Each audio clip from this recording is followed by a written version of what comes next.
కోట్ల పైచిలకు దీనివల్ల కలెక్ట్ చేయడం జరిగిందని చెప్పారు. అధ్యక్ష, collecting money should not be the criteria. ఎందుకంటే అధ్యక్ష, ఈరోజు పొల్యూషన్ అనేది మేజర్ కన్సర్న్గా మారిపోయింది ఫర్ ఎవ్రీ హ్యూమన్ బీయింగ్.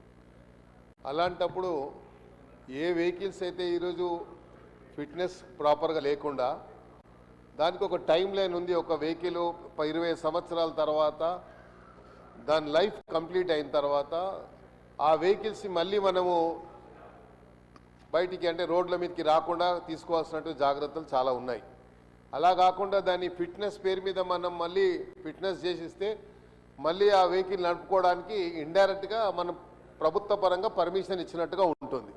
కాబట్టి అలాంటి వెహికల్స్ ఏవైతే లైఫ్ టైం కంప్లీట్ అయినటువంటి వెహికల్స్ ఉంటాయో దాన్ని ఇమీడియట్గా అరకట్టి దాన్ని సీజ్ చేసి చేయాల్సినటువంటి గతంలో ఒక జీవో కూడా ఇక్కడ నుంచి ఇదే హౌస్ నుంచి పోయడం జరిగింది అధ్యక్ష. కానీ మళ్ళీ మనం చూస్తూ ఉన్నాం నంబర్ ఆఫ్ స్కూల్ బస్సెస్ వాళ్ళు మనం ఈ మధ్యకాలం ట్రాఫిక్ పోలీస్ పట్టుకుంటే మార్నింగ్లోనే పొద్దున్నే డ్రింక్ చేసి రోడ్ల పైన పిల్లలు చిన్న చిన్న పిల్లల్ని స్కూల్ తీసుకుపోయే పిల్లల్ని కూడా మరి వాళ్ళు డ్రంకన్ పొజిషన్లో డ్రైవ్ చేస్తూ ఉన్నారు.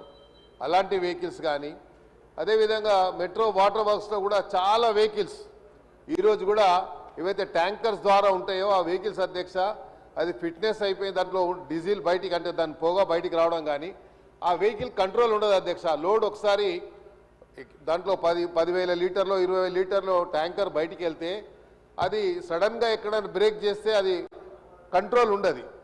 ఎందుకంటే ఫిట్నెస్ లేకనో బ్రేక్ ఫెయిల్ అయ్యో లేకో ఏదో ఉండి అలా చాలా ప్రమాదాలు జరిగినాయి. ఈ మధ్యకాలంలో మనం చూసాం చాలా number of accidents were taken place. పర్టికులర్గా బస్సెస్ రోడ్ల మీద పోతూ పోతూ బస్సు కాలిపోయి మన కర్నూలులో కానీ ఇతర ప్రాంతాల్లో కానీ చాలా ఇన్సిడెంట్స్ జరిగాయి. సో మనం ప్రభుత్వ పరంగా ఇలాంటి వెహికల్స్ ఎక్కడెక్కడైతే ఇలాంటి వెహికల్స్ నడుస్తూ ఉన్నాయో ఇది మీ దగ్గర సమాచారం ఉందా? ఏదైతే లైఫ్ టైం అయిపోయినటువంటి వెహికల్స్ ఎన్ని ఉన్నాయి మన రాష్ట్రంలో, హైదరాబాద్ సిటీలో ఎన్ని ఉన్నాయి, ఏ ఏ డిపార్ట్మెంట్లో ఉన్నాయి, మరి అదే వాటర్ వర్క్స్ వాళ్ళు ఏ రకంగా హైర్ చేసుకుంటున్నారు, ఏ పారామీటర్స్ ద్వారా వాళ్ళు హైర్ చేసుకుంటున్నారు, అదేమైనా సమాచారం ఉందా? స్కూల్ బస్సెస్ ప్రైవేట్ కానీ లేకుంటే గవర్నమెంట్ కానీ ఆ స్కూల్ బస్సెస్లు ఏవైతే నడుస్తున్నాయో అవన్నిటికీ లైఫ్ టైం ఎంత ఉంది, ఆ లైఫ్ టైం సమాచారం ఏమైనా ఉందా అని చెప్పి తమ ద్వారా మంత్రి గారు అడుగుతూ, లేకపోతే తెప్పించుకొని అన్న ఇప్పుడే ఆన్సర్ ఇవ్వమని అడగడలే అధ్యక్ష, తెప్పించుకొని దాన్ని అరికట్టేటువంటి బాధ్యత ఉంది. ఎందుకంటే జరుగుతున్నటువంటి ప్రమాదాలు మనం చూస్తూ ఉన్నాం, ఎన్నో రకాలుగా ప్రజలు ఇబ్బందులు పడుతున్నటువంటి విషయాలు మనం చూస్తూ ఉన్నాం. ఈ పొల్యూషన్ వల్ల కూడా ఎన్నో రకాలుగా అనారోగ్యానికి గురై మరి రోగులు హాస్పిటల్ చుట్టూ తిరగడం కానీ ఇవన్నీ జరుగుతూ ఉన్నాయి. కాబట్టి మన అల్టిమేట్లీ మనం we have to protect the interest of the people, ప్రత్యేకంగా హ్యూమన్ లైఫ్ని కాపాడాలి. కాబట్టి అది మన బాధ్యత, ప్రభుత్వం ఉంది. కాబట్టి ఇవన్నీ సమాచారం తెప్పించుకొని మనము ఎంత డబ్బు కలెక్ట్ చేశాము, ఫిట్నెస్ ఎంతమందికి మళ్ళీ రెక్టిఫై చేసి ఇచ్చామనేది క్రైటీరియా కాకూడదు అధ్యక్ష.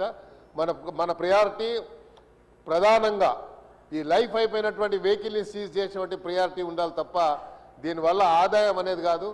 గవర్నమెంట్ ఎక్స్చెక్కర్కి ఎంత ఆదాయం వచ్చింది అనే క్వశ్చన్ కాదు అధ్యక్ష.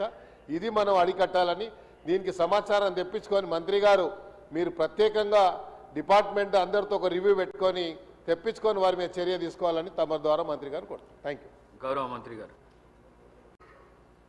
అధ్యక్ష, గౌరవ సభ్యులు